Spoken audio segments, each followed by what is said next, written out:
Le président américain Donald Trump est entré en guerre avec les animateurs de télé. Écoutez ça. La chaîne CBS a annoncé que l'un des plus gros late-night shows américains, The Late Show, animé par l'humoriste vedette Stephen Colbert, ne sera pas reconduit l'an prochain.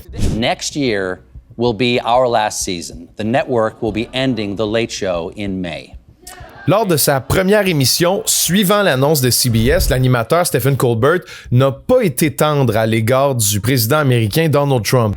Would an untalented man be able to compose the following satirical witticism? Go yourself.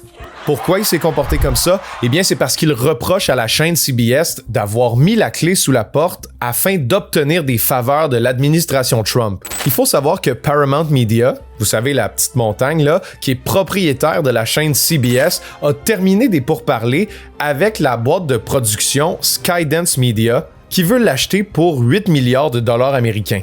Mais la fusion de ces deux géants médiatiques-là va demander l'approbation de la Commission fédérale des communications, un organe gouvernemental à la tête duquel Trump a placé un républicain fidèle, Brandon Carr. C'est à cause de cette potentielle fusion que Stephen Colbert, qui a souvent critiqué Trump par le passé, reproche à Paramount de le faire taire pour éviter de s'attirer les foudres de Trump qui pourraient empêcher la fusion des deux grands médias. La chaîne CBS, de son côté, a justifié qu'elle mettait fin au Late Show pour des raisons financières, ce dont doute Stephen Colbert puisque l'émission est numéro 1 dans les classements. Il croit aussi que c'est parce qu'il a critiqué le fait que Paramount a réglé à l'amiable une poursuite avec le président Donald Trump en lui remettant 16 millions de dollars américains.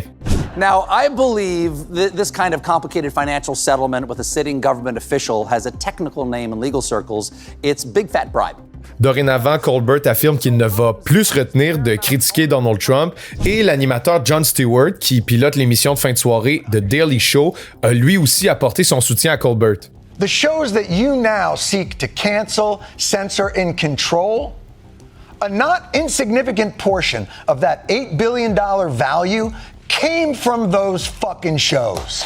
Sur son réseau Truth Social, le président américain a espéré que les prochains animateurs à tomber seraient Jimmy Kimmel puis Jimmy Fallon, deux autres géants des émissions de fin de soirée. Donc cette controverse-là ne fait que commencer et en réaction à ces échanges féroces entre le président et les animateurs de late night américains, des sénateurs démocrates ont déclaré leur intention d'ouvrir une enquête sur l'entente à l'amiable de 16 millions de dollars entre Trump et Paramount. Chose certaine, Stephen Colbert a jusqu'en 2026 et n'a pas dit son dernier mot. Salut!